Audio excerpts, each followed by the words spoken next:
c'est le bon endroit, le bon lieu pour rencontrer des gens de talent. Et voilà, vous allez en avoir la démonstration immédiatement. À vous la scène. Oui, bonsoir. Merci d'être présent pour ce 5e livre-club de la Société littéraire avec les éditions Souffle littéraire. Ce soir, on reçoit, comme vous le voyez sur scène, 4 auteurs. Avec Emmanuel Musard qui arrivera quand la SNCF le lui permettra. Il nous rejoindra directement sur scène. On a donc Raphaël Pacro, Sylvie Grignon et Laurence Gilles. Par qui on va commencer? Laurence Gilles qui chez nous a publié Eliane sous le toit. Alors d'abord tu vas nous parler... Comme ça? Oui. Oui, je vais Parle-nous un peu de ta carrière, de tes activités, de tout ce que tu as fait avant de lire, d'écrire ce chef-d'œuvre.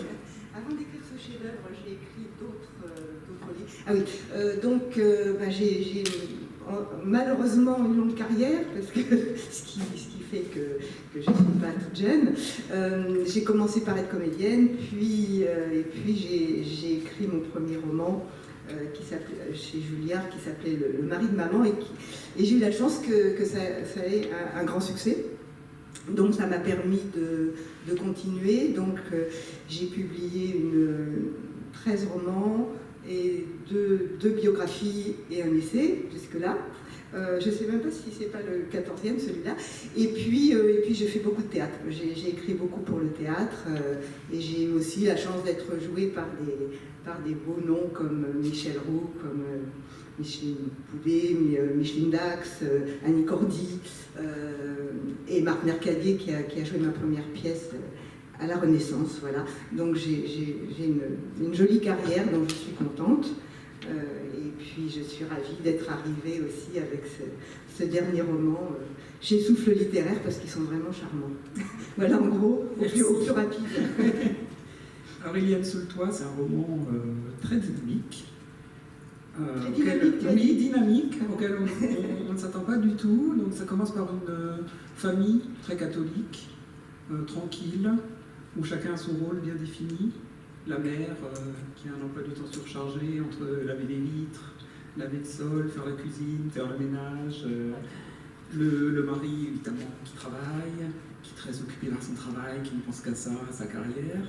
Enfin, peut-être pas tellement carriériste que ça. Non, mais j'écoute avec intérêt la façon dont tu résumes. Dont je me résume, et après tu me corriges. Je ne corrige pas, mais je n'aurais pas pris dans ce sens-là. Ah. Mais vas-y, c'est très bien. Et puis leur garçon, qui prépare les grandes écoles pour faire plaisir à son père, mais qui voudrait lui faire de la musique, écrire et chanter. Un jour, la mère de famille, elle a l'idée d'aménager la mansarde dans la maison. C'est son grand projet qui va lui bouleverser sa vie. Son but premier, c'est de le louer à des étudiants, parce qu'elle aimerait bien en secret que son fils se fasse des amis. Il est un petit peu solitaire, ça la rend triste. Et une fois que la mansarde est terminée, c'est Eliane qui se présente et qui va s'imposer dans leur vie, qui va transformer leur vie, mais elle n'est pas là par hasard, Eliane. On n'en dira pas plus parce que c'est toute la surprise de la fin du roman. On ne sait pas pourquoi elle est là, et on ne comprend qu'aux dernières pages. On est très étonné.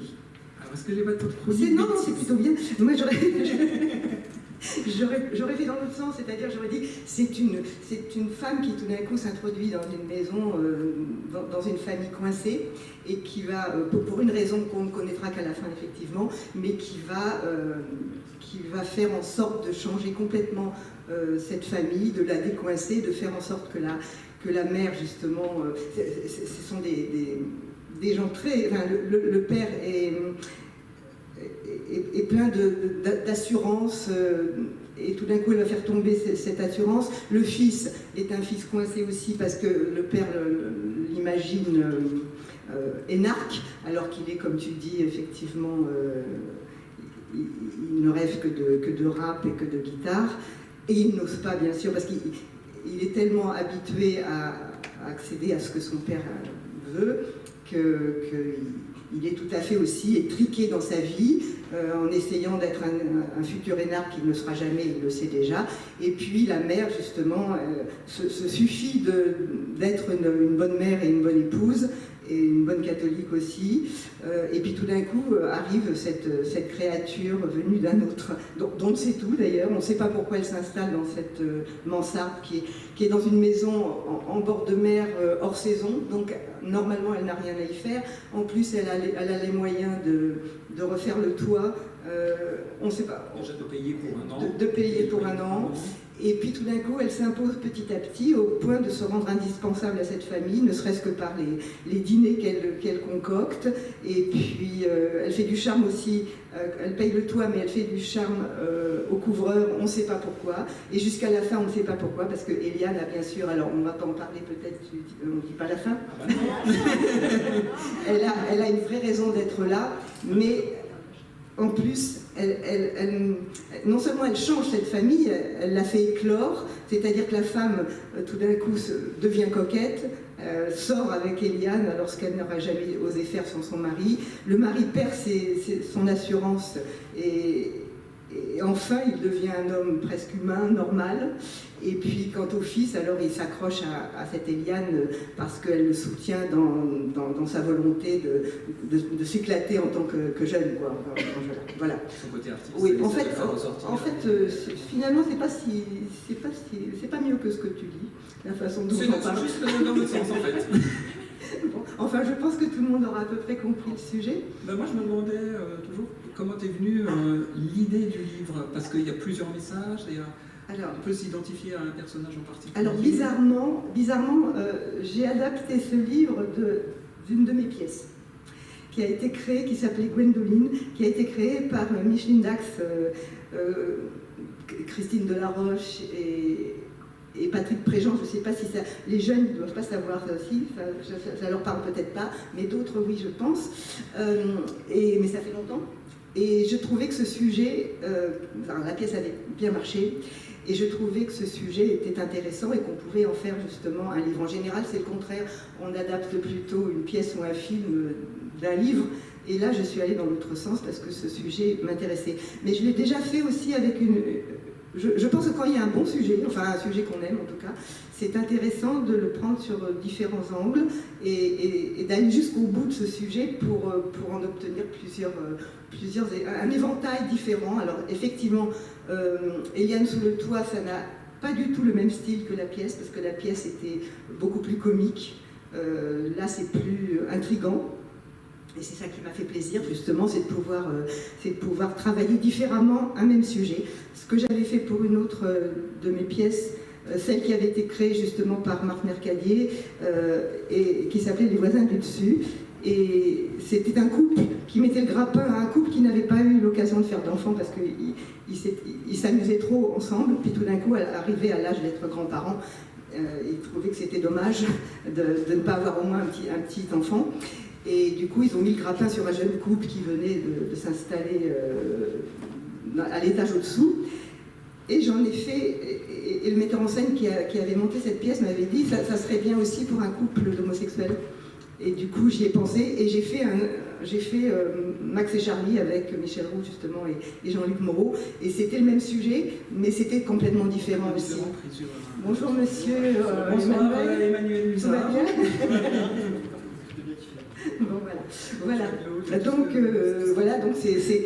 Alors, je ne sais pas si j'ai peut-être une... Si, je compte aussi, si je peux le faire, un téléfilm. pour faire carrément l'éventail total avec le même sujet. Avec qui comme acteur? Alors, pour l'instant, j'ai pas encore... Tu verrais qui je verrais une femme.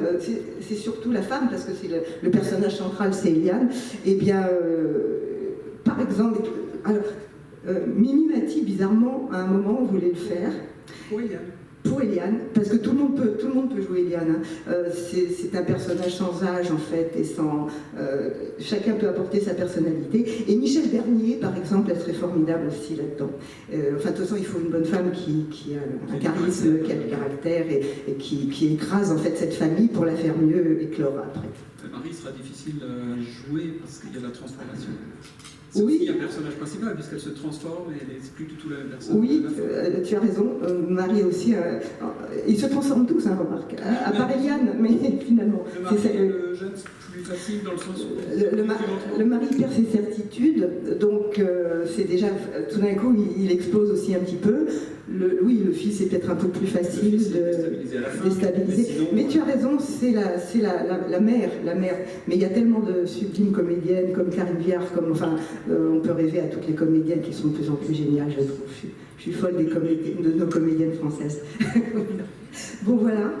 Ai-je dit tout ce qu'il fallait? Oui, c'est très bien. L'ai-je bien dit? C'est parfait. Correctement. Moi, j'ai tout compris. Bon, c'est déjà pas mal. Voilà, je laisse la parole à mes confrères et consoeurs. On échange, hein, donc tu peux poser des questions, on peut te poser des questions, si le public a des questions. Il n'y a pas de problème, vous levez la main. Avec plaisir. Je ne vois pas beaucoup, mais je vais rêver bien. Moi aussi, je suis comme Daniel, merci beaucoup d'être venu, parce qu'il y a le match, il y a l'orage à venir, il y a la chaleur, donc je suis très sensible à ce que vous soyez là, et je vous remercie, en tout cas, j'imagine que mes consoeurs et frères aussi, mais voilà, c'est moi qui le dis en tout cas. Sylvie, on va parler de deuxième micro, s'il te plaît. Merci. Alors Sylvie, pareil, tu vas nous parler un peu déjà de tout ce que tu as écrit avant. Hein, parce que c'est aussi un parcours hyper intéressant, c'était plus dans le polar. Oui, tout à fait. Oui. Voilà, tout à fait. J'ai commencé en fait à écrire moins tard, en 2013. Je me suis lancée dans un polar qui était tout à fait en auto-édition alternative, donc voilà, qui a très très bien marché, qui s'appelait Rouge. Et à partir de là, en fait, j'ai fait toute une série, donc c'est-à-dire 7. J'ai eu 7. Et c'est la série des couleurs. C'est la série des couleurs. Et dernièrement, j'ai commencé tous ces romans, ils ont été repris par une édition classique, on va dire. J'ai refait dernièrement donc une nouvelle série. Je suis partie sur une nouvelle série policière qui va être une série des pierres cette fois-ci, avec l'Obsidienne Noire, qui est auto-éditée pour des raisons de rapidité d'écriture. J'avais pas vraiment le temps de faire plus. Voilà. J'ai aussi publié en auto-édition des romans, enfin juste une seconde par exemple, qui fonctionne pas mal, qui a beaucoup de retours positifs. Et puis bon, je continue aussi sur l'auto-édition. Oui, continue. Et voilà, j'ai également publié un recueil là, qui est dans une autre édition, qui s'appelle Maladie thyroïdienne, dévoreuse de vie, qui est un des combats que je mène pour la reconnaissance des maladies thyroïdiennes. C'est une maladie, moi je suis atteinte de la maladie d'Hashimoto donc depuis 2014, suite à des violences sur mon lieu de travail. Et donc, voilà, j'incite les gens à connaître cette maladie parce que finalement, elle n'est pas. Il y a des millions de personnes qui l'ont et c'est très mal, on est très mal suivi et très mal soigné. J'ai également écrit un livre, un tout petit recueil, un tout petit livre en auto-édition qui elle s'appelait Simone.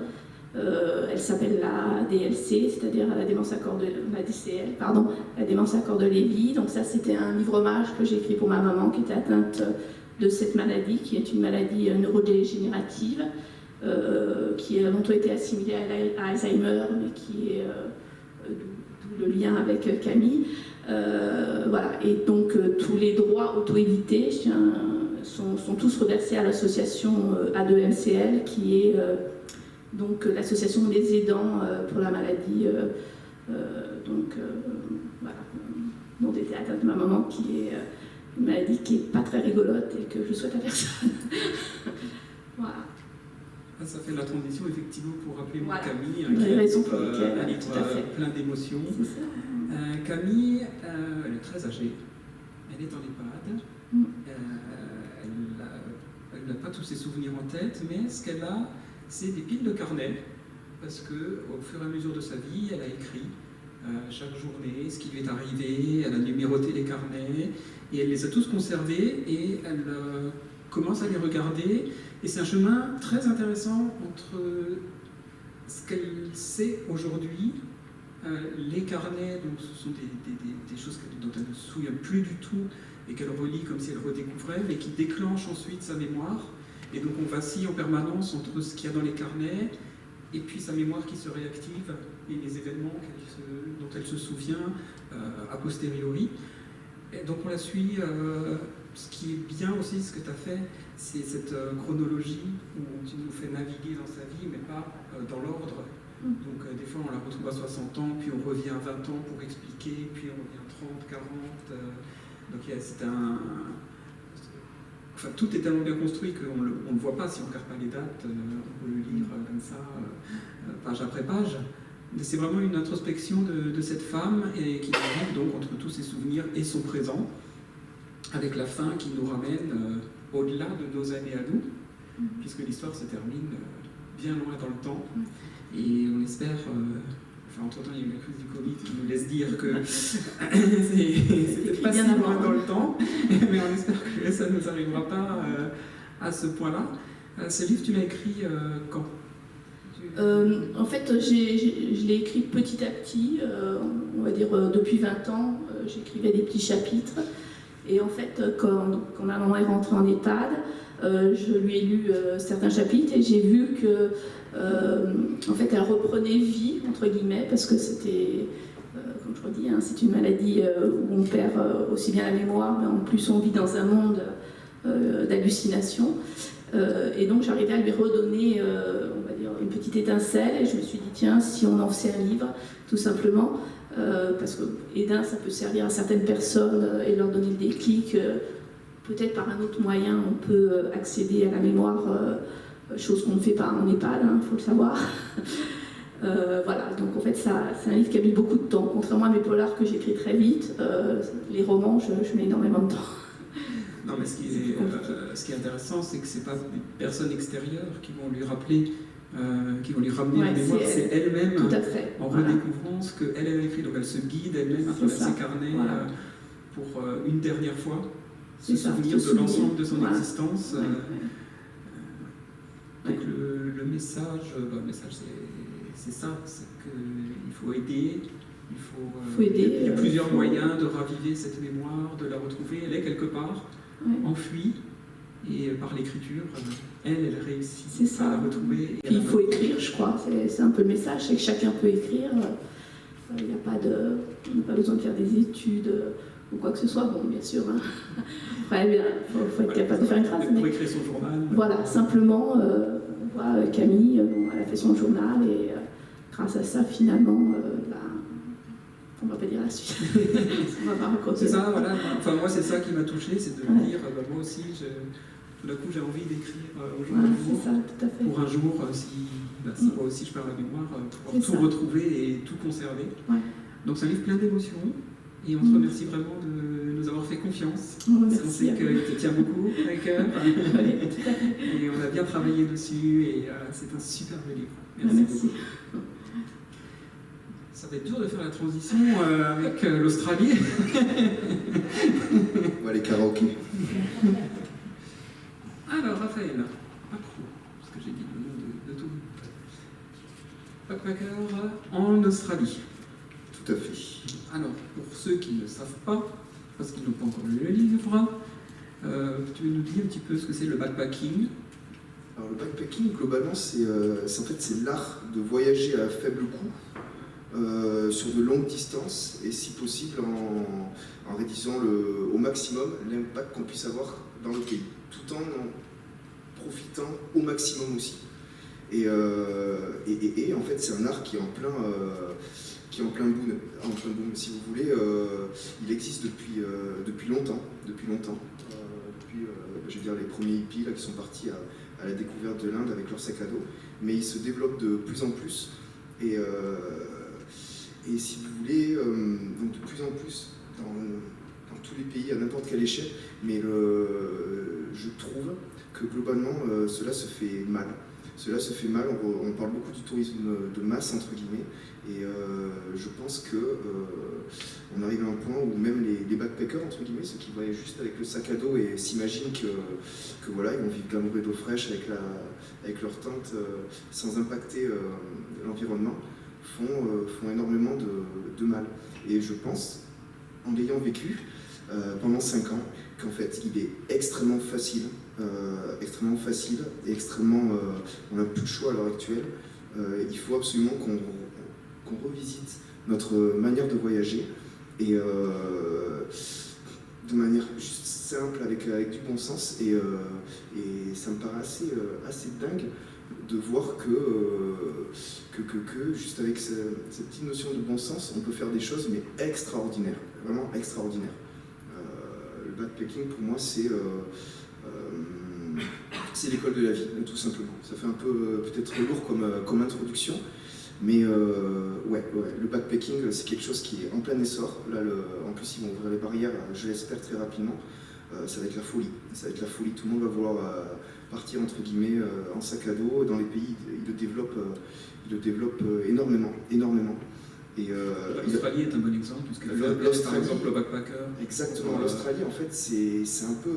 c'est pas l'archétype, si vous voulez, mais quand on pense backpacking, on pense directement à l'Australie, parce que tout est fait, si vous voulez, le backpacking, dans certains pays, c'est une institution. C'est-à-dire que l'Australie ne peut pas vivre sans les backpackers. Ils ont des fermes, juste en parlant de milieu fermier, ils ont des fermes hallucinants, c'est une immensité sans nom. Et s'il n'y avait pas les backpackers, l'Australie, entre guillemets, n'existerait pas. Ils ont besoin de tous ces jeunes, toute cette mixité, tout ce flux constant pour travailler tout simplement dans des domaines où il n'y a absolument personne. Les Australiens, en plus, c'est pas du genre à vouloir travailler dans les fermes. En tant qu'exploitant, oui, mais en tant que travailleur, non. Et il n'y a pas que l'Australie. Il y a aussi la Nouvelle-Zélande, il y a d'autres pays, mais on se concentre sur l'Australie.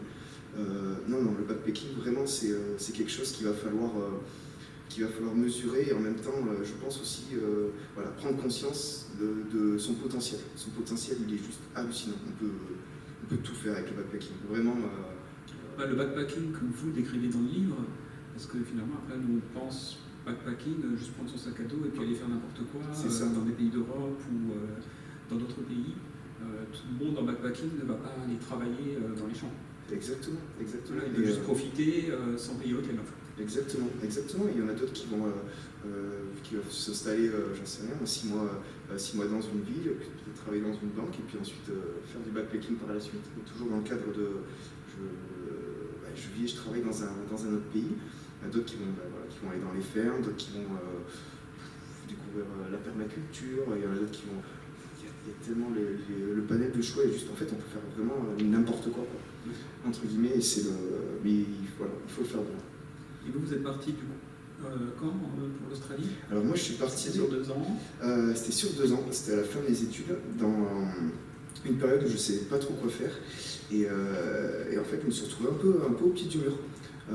J'ai toujours aimé les grands espaces, j'allais dire un peu les copains, et puis la liberté, ce sentiment de liberté tout simplement.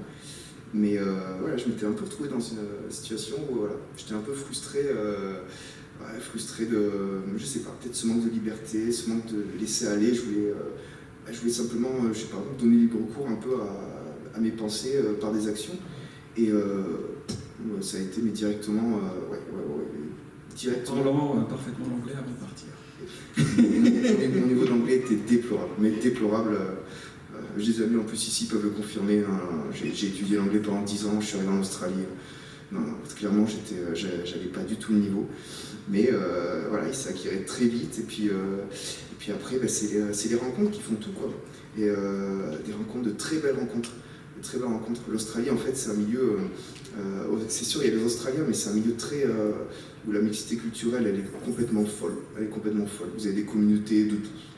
Des Pakistanais, des Asiates. Je vous dis ça, dès que j'ai commencé, dès que je suis arrivé, j'ai été pris en charge, entre guillemets, par une communauté asiatique. Et à partir de là, en fait, on se laisse aller. Et à partir de là, en fait, comment vous dire... Chaque personne vous fait découvrir un autre job, mais complètement. un autre contact. Complètement. Et c'est les rencontres. J'en parle pas assez. Je parle des rencontres dans le livre, c'est sûr.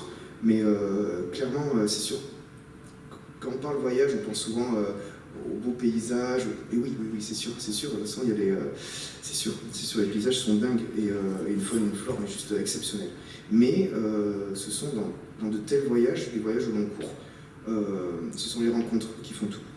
Et se laisser guider par les rencontres, par l'hospitalité des gens, par des amitiés qui se créent. C'est ça en fait qui fait la beauté du voyage. Et parce que le reste, les paysages, la faune et la flore, dans tous les cas, elles font partie, elles font partie de votre route, entre guillemets. Vous aurez toujours de beaux paysages et des espèces hallucinantes. Il y a des lézards à collerettes, quoi. Des trucs, ça se déplie, ça fait... C'est juste... L'Australie, c'est quand même... C'est des rencontres qui m'ont surtout marqué. Le monde des backpackers Australie, c'est le récit pratiquement au jour le jour de ces 2 ans de voyage. Ouais, c'est plutôt. Alors évidemment, ce qui nous a plu, c'est que c'est pas le récit, je me lève, je prends une douche, je prends un café, et puis je vais cueillir les poires.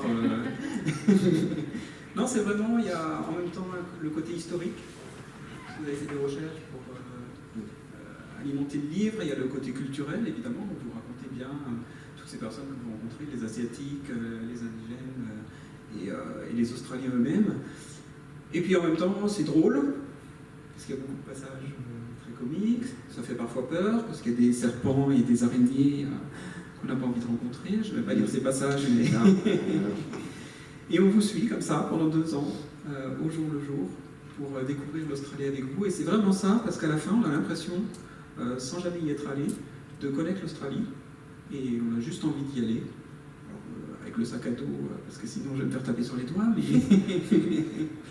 c'était, voilà, vous avez écrit du coup au jour le jour pendant le voyage.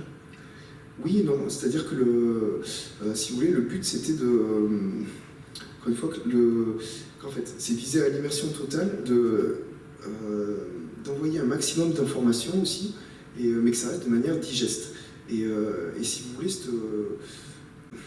l'immersion totale ne peut se faire que si vraiment je raconte, entre guillemets, exactement ce qui s'est passé.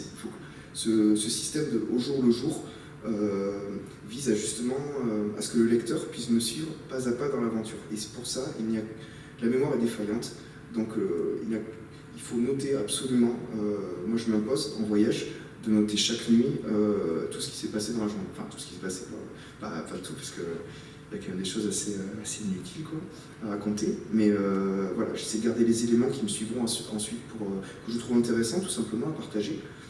Et après, voilà. Et après, je le retravaille quand j'arrive enfin à me poser. Du coup, le résultat, ce qu'on a peur parfois dans l'accès de voyage, c'est que ça ne fait pas compte rendu journalier. Vraiment, il y a un fil conducteur et ça glisse de jour en jour. En fait, les jours sont là juste pour marquer les étapes, mais l'histoire, c'est une grande histoire. C'est ça. Avec ces personnages, avec ces personnages récurrents, avec les belles rencontres, avec les rencontres moins drôles. C'est ça. Et c'est vrai qu'au début, ce rythme au jour le jour, parce qu'on en parle souvent, c'est un côté sympa que trouvent les lecteurs et les lectrices. Et au final, ça s'est fait assez, je vais dire naturellement, peut-être un côté simpliste, peut-être par flemme, entre guillemets, parce que c'est vrai que quand on fait un carnet de voyage, naturellement, voilà, c'est au jour le jour. Et je m'étais posé la question de si je faisais autrement, si je faisais des chapitres par région, par zone, tout simplement, ou par thème, et au final, non, je trouve que c'est ce qui... c'est ce qui peut pas être le mieux, parce que du coup, c'est un jour après l'autre, on a le fil, et puis tout d'un coup, on peut faire une cassure, du coup, c'est ça. Zapper 15 jours où il ne s'est rien passé en Australie, et puis passer à un autre sujet. Il passe toujours quelque chose, mais je pense que vous ne dites pas tout dans le livre. Non, et heureusement. Et je peux poser une question très bête. Si elle est très très bête, non. Tu vis de quoi pendant ces 2 années? Alors du coup, moi j'ai beaucoup travaillé en ferme parce qu'en fait, ils ont un système, le visa que j'ai employé, c'est qu'il fallait travailler, on a 1 an de visa en Australie, et si on travaille 3 ans en ferme, on valide 1 an de plus en Australie. Donc moi j'ai directement travaillé en ferme parce que je voulais, entre guillemets, avoir mes 2 années tranquilles. Et pour quelqu'un qui, entre guillemets, à l'époque était... frustrer la vie, qui aimait les grands espaces, qui avait juste besoin d'évacuer, puis même ce monde fermier, c'est particulier, mais moi j'adore. On vit en ferme avec tous les backpackers, les fermiers ont commencé à donner des affinités, avoir des affinités, pardon. Moi personnellement, j'adore ça. C'était mon truc, voilà, cueillir les fruits, je sais pas, j'adorais ça. Je trouvais ça très, très sain, très, je sais pas, puis j'avais besoin de bouger. Et c'est ce système de saison. Et, 2 mois de saison, parce que les saisons ne dureront pas durer par exemple 1 an, donc c'est 2-3 mois par-ci, on part en road trip, 2-3 mois par-là, et on change de fruits à chaque fois. Et donc je vis de quoi ils ont un système en fait on travaille beaucoup au rendement dans ces fermes. Donc c'est-à-dire qu'en fait plus on cueille de fruits, ou plus on taille d'arbres, plus la paye est bonne. Et moi à ce niveau-là, en plus j'avais passé un an à l'armée avant, j'étais au top de ma forme quoi. Et non, vraiment. Vous cueillez beaucoup. Ouais. Non, je cueille beaucoup et non, c'est bon. En 2 mois, j'étais pépère pour plusieurs mois. Il explique bien qu'il n'est pas parti totalement au hasard, puisque la préface, c'est toute sa préparation. Donc il n'a pas juste pris le sac à dos, il est parti. Voilà, il y a des visas remplis, il y a une certaine somme d'argent à envoyer en Australie pour qu'il soit sûr que tu finiras pas à la rue. Et à la fin, c'est j'ai fini la rue. Au début, c'était dans un parc, la première nuit. Ouais, c'est crazy. C'était un peu difficile, mais c'était une belle rencontre extraordinaire. Oui, c'est ça. Extraordinaire dans le sens, mais c'était l'apparition, c'était vraiment déclic. Ouais. une vraie personne. On vous dira rien. Ah bah non, on dévoile rien du tout. Et puis la fin, c'est il explique toute la préparation du sac à dos. Ah, d'accord. Tout ce que tu dois amener pour réussir ton voyage de 2 ans en Australie ou ailleurs. L'organisation. De toute façon, je pense que mais pour tout voyage, l'organisation c'est la pièce maîtresse. Une fois que c'est organisé, après, il y a tout qui roule et puis c'est là où on peut vraiment se lâcher parce qu'on est à l'aise. On est à l'aise à ce niveau-là. C'est vrai que on parlait du sac à dos. Le sac à dos, c'est primordial. C'est primordial. Il faut bien le préparer. Après, il y a eu la Nouvelle-Zélande. Ça, c'était directement dans la continuité. Dans la foulée. Mais il y a beaucoup de. C'est comme ça, parce que là, j'allais dire, c'est vraiment. C'est pas un milieu clos, on est des millions, mais c'est souvent les jeunes font ça. Ils font 2 ans en Australie parce que il est plus facile déjà de faire de l'argent parce que le salaire est plus élevé. Nouvelle-Zélande, Australie, c'est un peu le même système, entre guillemets. Ils ont beaucoup de similitudes au niveau administratif et même dans le niveau de. On s'y repère assez facilement, mais le fait est que si on faisait l'inverse, par exemple, Nouvelle-Zélande, c'est extrêmement difficile de se faire, de mettre des sous de côté. Donc du coup, il y en a beaucoup qui y vont et puis en fait qui peuvent pas rester 15 mois, par exemple. Il y a l'hiver aussi. Voilà. Souvent, ils partent pour 1 an, ils ont un visa d'1 an, puis l'hiver arrive, ils ont fait 6 mois. Quoi. Parce que l'hiver en Nouvelle-Zélande, c'est assez compliqué. Mais il y a quand même une certaine continuité. C'est souvent Australie, Nouvelle-Zélande et puis Asie. Ce que j'ai fait au final, je me suis fait, j'ai suivi le flow, quoi, un petit peu comme on dit. Et vous êtes arrêté pour écrire et transmettre tous ces voyages. Bon, la transition suivante, elle est facile, puisqu'on a Raphaël, l'être humain réel, et on a Raphaël, le personnage du livre d'Emmanuel Musard, dans L'enfant des services secrets. Donc, je ne parle pas de ton passé littéraire, puisque c'est ton premier roman. Existant. On dit les choses crûment. Tu as écrit beaucoup de choses avant, mais... Oui, mais pas de livre. Uniquement pour toi. Pas tant de livre. Oui.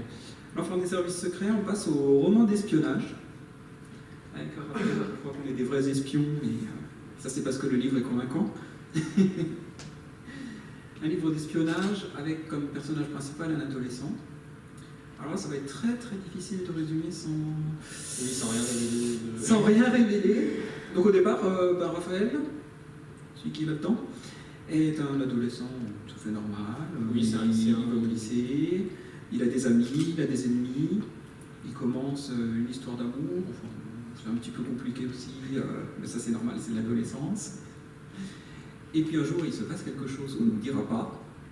Il tombe dans un engrenage et il va devoir mener des opérations d'espionnage sous couverture pour le compte de quelqu'un ou quelque chose. De gens mystérieux. Soyons mystérieux. Et surtout, il va devoir un peu sauver sa peau avec toutes les péripéties, si je puis dire, Oui, il est obligé c'est plus d'agir comme un espion pour sauver sa vie, en fait. C'est plus un enchaînement de faits qui se succèdent plutôt que c'est lui qui mène l'enquête. C'est plutôt lui qui est dans l'enquête malgré lui et qui subit. Pourquoi un roman d'espionnage? Je sais que tu aimes beaucoup les James Bond et les Alex Rider. Ça a bercé ma douce jeunesse.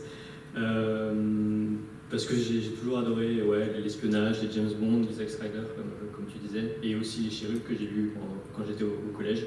Et j'ai eu envie de faire un peu la même chose, mais sans que ça soit trop pareil, parce que je voulais pas que ça soit une copie plate de Alex Rider. Et du coup, c'est pour ça que j'ai un peu changé, que ce soit l'âge du protagoniste qui est un peu plus âgé, l'univers aussi qui est un peu plus terre à terre, si je puis dire, parce que dans Alex Rider, il y a toujours des enjeux planétaires, tandis que là, c'est vraiment terre à terre. Là, on est à Lyon. On est à Lyon. On est dans des lieux connus. Ma ville. Voilà, rien de surnaturel.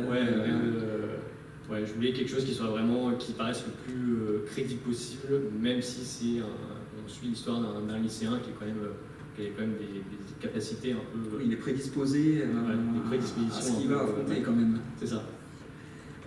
J'ai perdu ma question suivante, donc faisons diversion. Une petite danse, Raphaël ou... Non, je ne sais plus du tout où j'en suis. C'est pas très intéressant en fait la question que je voulais poser.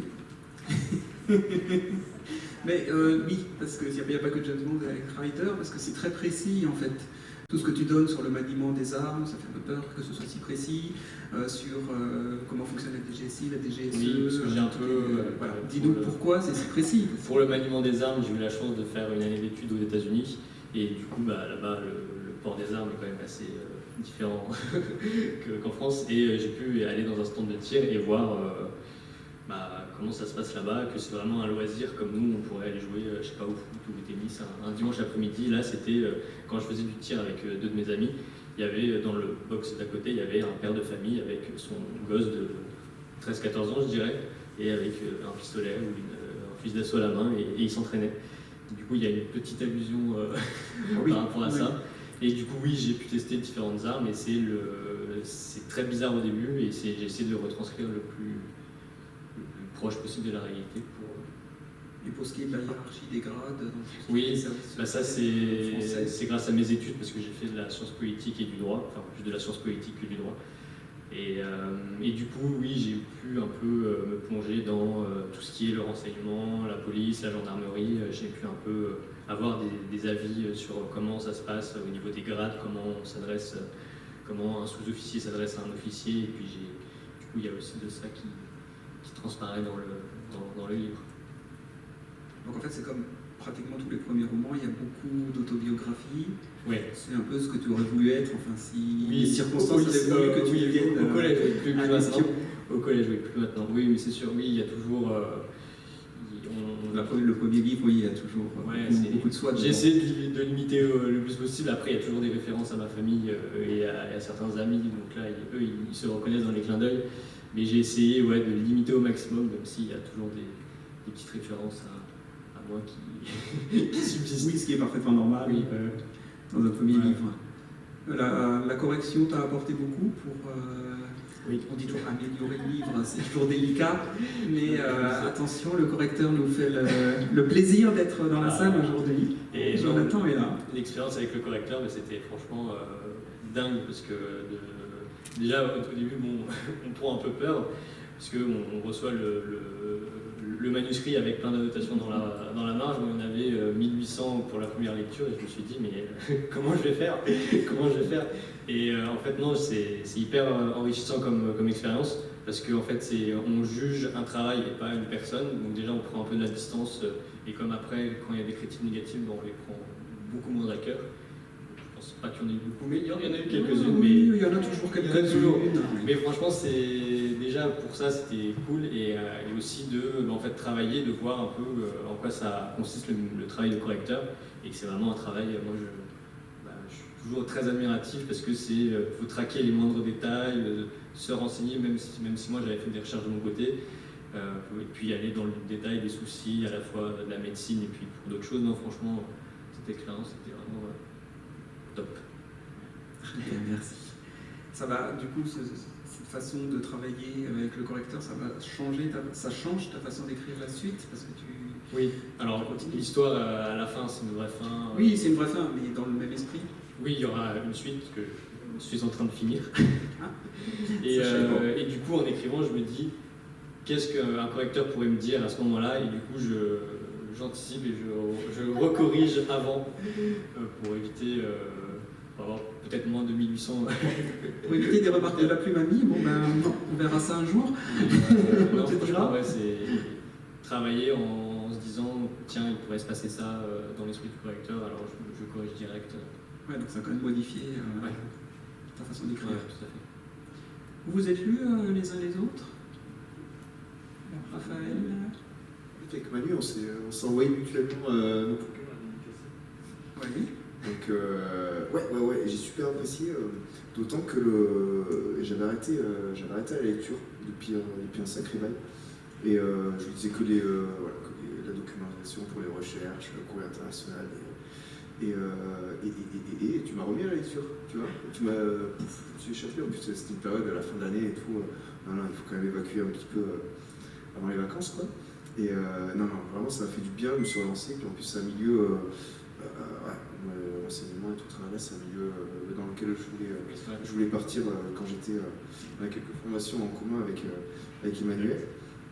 Et donc ouais, non, je trouve ça hyper sympa, dynamique. Je me suis, j'ai fini en 2 jours, quoi.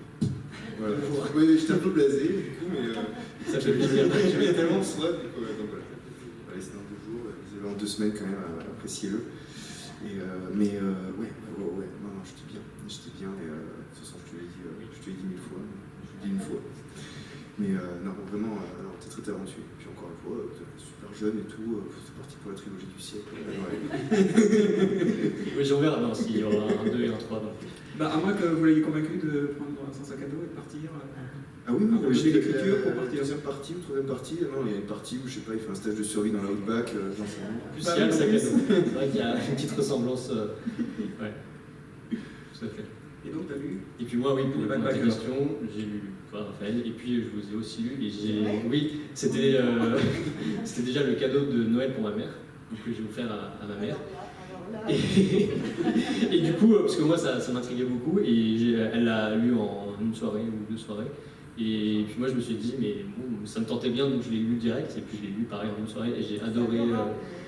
Franchement, j'ai adoré. C'est hyper rythmé, court, mais vraiment trop bien.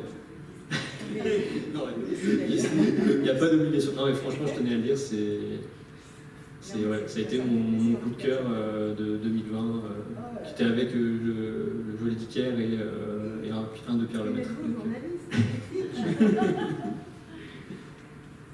Sylvie, tu avais lu Eliane, je crois. J'ai lu celui de Laurence, donc j'ai beaucoup aimé. Puis j'ai lu aussi le vôtre. Vu que je suis une ancienne enseignante, j'ai vraiment trouvé excellent. J'ai même conseillé à des anciens élèves donc pour dire que, voilà, effectivement, ça ferait une super trilogie. Bon, je pense que l'autre, ça va pas tarder. Ça a donné envie, là. Bah, Raphaël, il y en a déjà beaucoup en auto-édition. Donc il y a la Nouvelle-Zélande, et puis après il y a le guide du backpacker. Le guide des backpackers, c'est à part. Ça, je me le garde pour moi en auto-édition. C'est vraiment un guide pratique qui reprend un petit peu le projet dont je vous ai parlé au début. Ça faisait un peu lourd et tout. C'est vraiment ce projet, le projet Carnet de voyage. Et après, j'ai ce guide-là qui vise à mettre un coup de pied aux fesses à la nouvelle génération pour qu'elle arrête de détruire la planète tout simplement. Et donc ce guide-là. Et ensuite, là il y a 4 carnets entre guillemets qui sont prêts. Ils sont loin d'être prêts parce qu'un carnet n'est prêt que quand il passe dans les mains de Jonathan. C'est vraiment merci encore parce que il y a ça et le fait est que il y a l'Asie, l'Amérique latine et la Nouvelle-Zélande. Voilà. Et après le reste viendra par la suite. Sachant que chaque carnet. Faire les voyages. Exactement. Et chaque carnet a un thème. Il faut prendre aussi des carnets qui se suivent chronologiquement, mais qui me suivent chronologiquement. Donc c'est aussi en fonction. L'Australie, c'est une ouverture au monde du backpacking. C'est un peu, un pied dedans, mais bon, vous mettez le pied et puis on court direct, quoi. Et Nouvelle-Zélande, c'est un peu plus particulier. On reste dans la même dynamique, mais c'est quand même beaucoup plus poussé avec cette expérience qui joue. L'Asie, c'est autre chose, c'est le choc des cultures, la tourisme de masse, c'est plein de pays en même temps, quoi. Amérique latine, et je te garde le secret, parce que je l'ai fait avec un ami, et je lui garde la surprise. Et après, mais il y a encore tellement de choses à faire. On parlait, pas plus tard qu'hier soir, dans une soirée, on parlait par exemple de Bornéo, l'Indonésie, voilà, avec la capitale Jakarta, la montée des eaux, Jakarta qui va disparaître, et puis je ne sais pas si c'est un roi ou un président qui décide de défricher Bornéo pour mettre la nouvelle capitale ici, et puis détruire des espèces hallucinantes. Ça aussi, ça fait un thème un peu extermination, 6e extinction de masse et tout. Ça fait des sujets un peu sérieux, mais voilà, chaque carnet a un thème, et je trouve ça, voilà, avancer à mon rythme, je trouve ça pas mal. Et bon, j'ai la chance d'être en avance, entre guillemets, quoi. Sur quelques carnets, oui. Voilà, c'est ça. Donc je peux profiter de la France, entre guillemets, pour l'instant. Profitez-en pour vous faire dédicacer le livre avant qu'il ne disparaisse. Exactement. Dans d'autres pays. Oui. Ouais, parce qu'une fois que je suis parti. Ouais, pour quelques années. Et je pense aussi. Donc Sylvie, toi tu nous as déjà dit, tu as une nouvelle série de polar avec l'Obsidienne Noire. Je suis Ah oui, bah oui, la critique comique, c'est ça m'a touché. un excellent livre qui a donné... Il n'est pas passé par les mains de Jonathan, donc il reste des coquilles. On va pas lui montrer. Non, on va éviter. Non, c'est très très bien. Enfin, moi, ça m'a passionné, je l'ai lu très rapidement.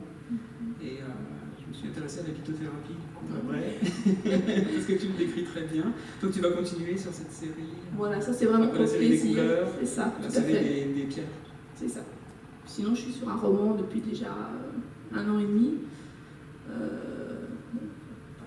C'est pas celui de Camille, c'est un autre type, mais bon, c'est des romans. Pour moi, c'est plus compliqué d'écrire un roman, donc j'y vais doucement.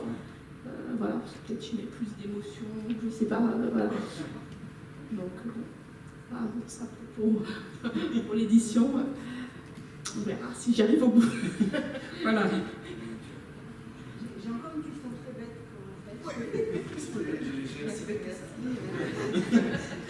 en fait, non mais elle est très bête, puis elle est indiscrète aussi. Justement, tu es célibataire? Oui. Alors, tu comptes, oui, parce que je me dis que quand tu pars comme ça pour 1 an, 2 ans, comment tu fais si tu as quelqu'un dans ta vie?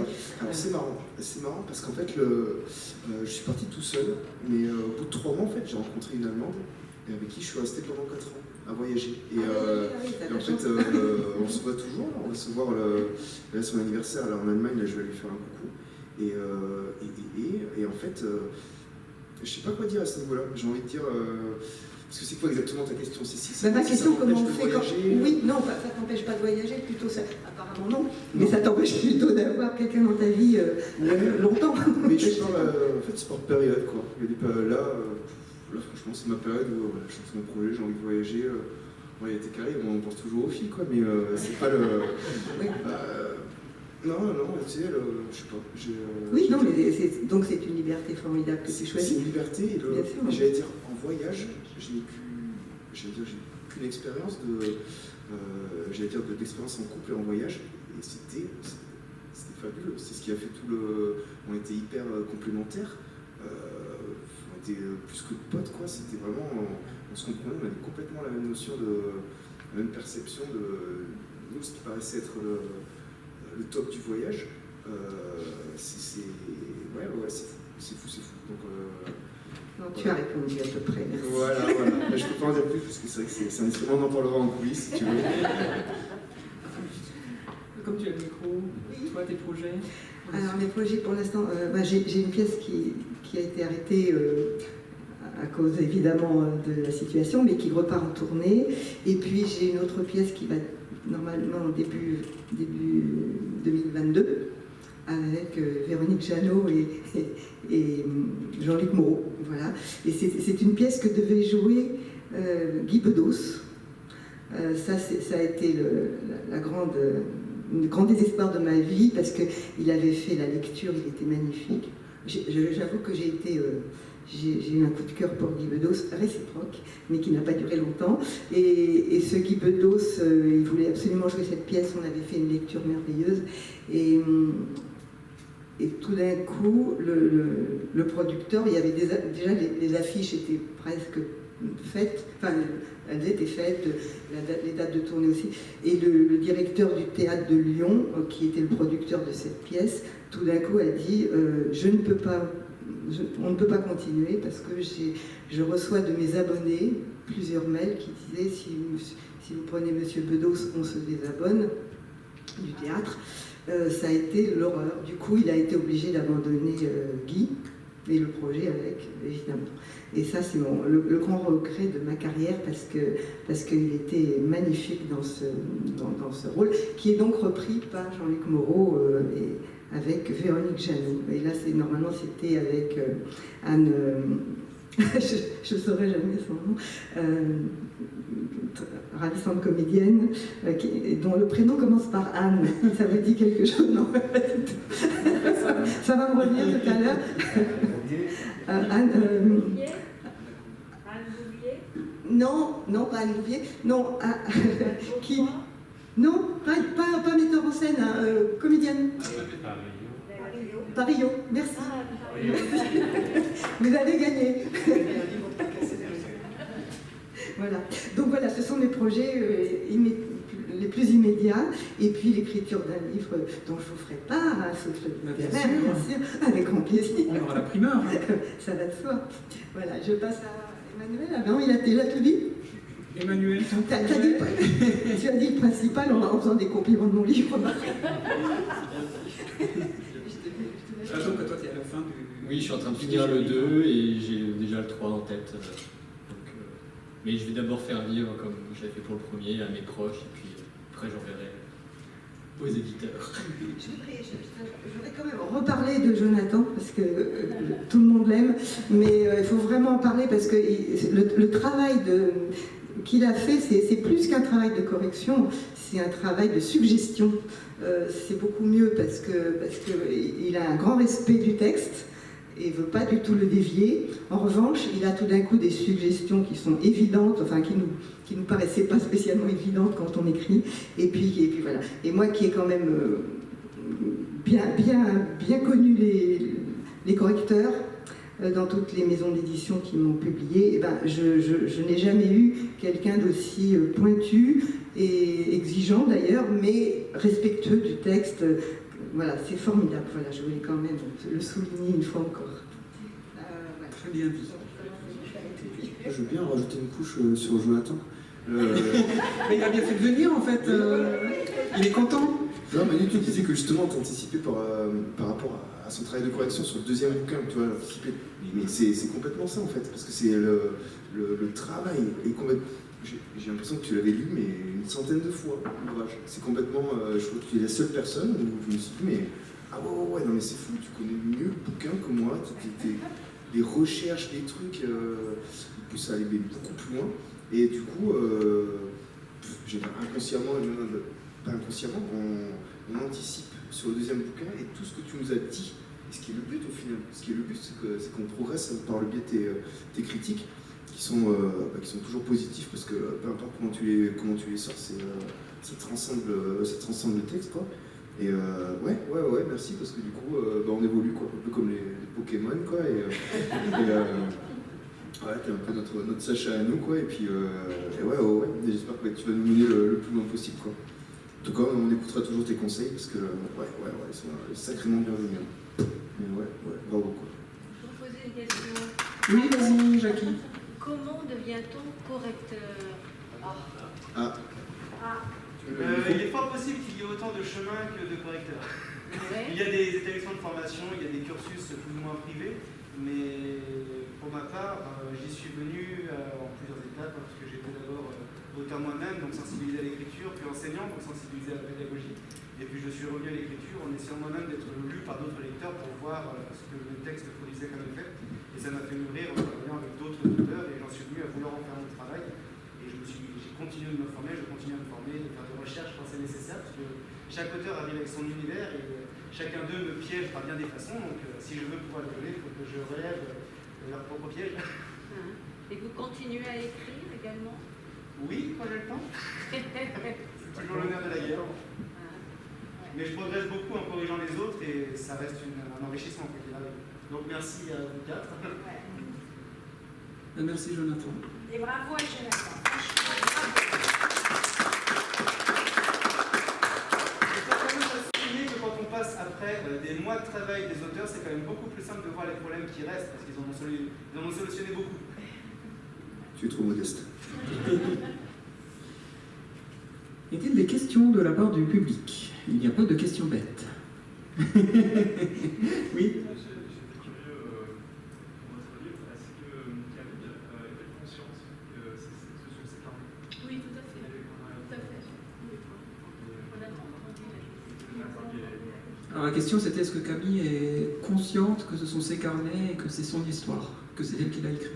Tout à fait. Elle est consciente que ce sont ses carnets, mais par contre, au départ, elle ne se connaît, enfin, elle ne se souvient pas finalement de son histoire. Elle va se la réapproprier et au fond, on va dire, retrouver un petit peu de sa mémoire qui, on l'a dit tout à l'heure, hein, qui s'est effacée à force finalement de ne plus y penser. Voilà.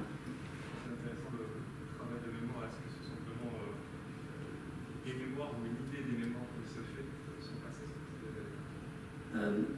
Là, moi, ce que j'ai voulu montrer, c'est surtout que c'était finalement une immense solitude de ces personnes âgées qui sont un peu oubliées. Voilà, et le fait que toute sa vie, finalement, soit réactivée, ça la remet dans le présent, et dans le présent, il va se passer aussi, dans son présent, qui est finalement l'avenir, il va se passer des choses qu'elle n'aurait pas vécues si effectivement elle n'était pas retombée sur ses carnets, quoi. Entre autres la recherche de la personne qu'on appelle lui, qu'elle va chercher au travers de ses carnets, enfin c'est le fil rouge, quoi, et elle le cherche, et voilà, on ne verra pas plus. Parce que souvent il y a vraiment des moments qu'elle a totalement oubliés, et elle s'interroge, elle n'y croit pas que c'est elle de temps en temps. Oui, ou alors elle s'imagine que c'est lui et c'est pas lui. Voilà. Et la mémoire a été troublée aussi, et elle n'a plus les mêmes souvenirs que ce qui est écrit sur le papier. Et ça, malheureusement, c'est presque une réalité chez les personnes, on le voit. Voilà.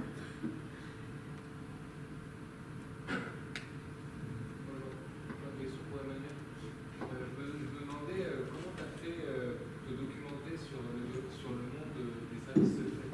Est-ce que tu as écrit des mails à des gens? Comment on se documente sur un truc secret? C'est une très bonne question. En faisant un peu, en regardant de la fiction, moi je sais que j'ai adoré Le Bureau des légendes de Canal+, Homeland aux États-Unis, que j'ai aussi beaucoup aimé. Un peu aussi avec mes études, ce que j'ai fait, parce que j'ai fait un mémoire sur le renseignement militaire, donc ça ne m'a pas permis de connaître précisément le fonctionnement de ça, mais de toutes ces petites choses, j'ai essayé un peu de romancer ça sans être trop dans le James Bond, quelque chose qui soit pas crédible. J'essaie de faire un truc qui soit secret mais qui puisse quand même paraître assez crédible. Du coup, je sais pas du tout si ça se passe vraiment comme ça, enfin si ça peut se passer comme ça, mais ouais, j'ai essayé de faire un peu, j'ai tâtonné. Ouais, c'est ça. Y a-t-il d'autres questions de la part du public? Moi j'en ai une. Ah, tu n'es pas le public, donc non. C'était avant en fait. Sur la suite, qu'est-ce qui est prévu, qu'est-ce qui est possible de révéler. Très bonne transition, on dirait qu'on l'a écrit avant. C'est pas le cas. Parce que j'ai vu un live Insta quand j'attendais dans mon train désespérément. Voilà, puisque aujourd'hui on a aussi présent dans la salle, outre la plume amie qui n'a pas pu rester discret. On a nos deux prochains auteurs dont les livres sortiront septembre-octobre de l'année prochaine. Avec, de cette année. De cette année. Oui, de la saison prochaine, oui. Enfin, moi je pensais en termes de saison, comme on est en Espagne, je suis un peu déboussolé. On a Benjamin et Arnaud qui sont dans la salle. Ce sera un roman policier, très particulier, parce que plus que du policier, il y a un peu de surnaturel. Et Arnaud avec un recueil de nouvelles. Un beau recueil de nouvelles très touchant. Et la prochaine publication, c'est un vendredi prochain de cette année. Vous avez en primeur le premier exemplaire du livre. Alors après le théâtre, l'espionnage, le backpacking, les romans, on passe à la poésie, avec un très très beau recueil de poésie. écrit par malheureusement un poète qui est décédé. Et c'est donc sa mère qui nous a confié ses écrits. Elle a eu confiance en nous, dans notre maison d'édition. Voilà, il ne faut pas le donner à n'importe quelle maison d'édition, mais nous on fait partie de la Poste et c'est une postière. Donc, elle était très heureuse de nous trouver, parce qu'évidemment pour elle c'est très émotionnel de livrer les textes de son fils. Donc ça paraîtra vendredi prochain, Éclat d'étoiles de Adam Kaspar, au recueil de poésie. Voilà pour la suite. S'il n'y a pas d'autres questions sur scène ou dans le public. Non. Merci pour votre présence, merci à Jean Didier pour l'organisation, puisqu'il a enchaîné les prises de photos de nos deux nouveaux auteurs et ensuite il a tout réaménagé pour qu'on puisse être là autour de cette table. Il a beaucoup transpiré pour nous. Merci à Dominique Mazins pour toute la logistique, puisqu'il nous accompagne pour tout faire en coulisses. Daniel, Jackie, que vous avez retrouvé tout à l'heure dans le hall. Je vous attends. Merci à vous tous. Vous pouvez retrouver les auteurs dans le hall pour une séance de dédicace. Alors, comme vous avez été hyper sympa, vous êtes venus, il pleut dehors. Bravo. Vous allez vous faire signer les livres que vous ne manquerez pas d'acheter. Parce que ce ne sont que de beaux ouvrages. Et puis voilà, on avait prévu un petit moment de détente ensemble avec les auteurs. Ben, vous êtes invités à partager un verre et quelques petits trucs à grignoter, ça sera très sympa, on va continuer à passer un beau moment tous ensemble. Voilà.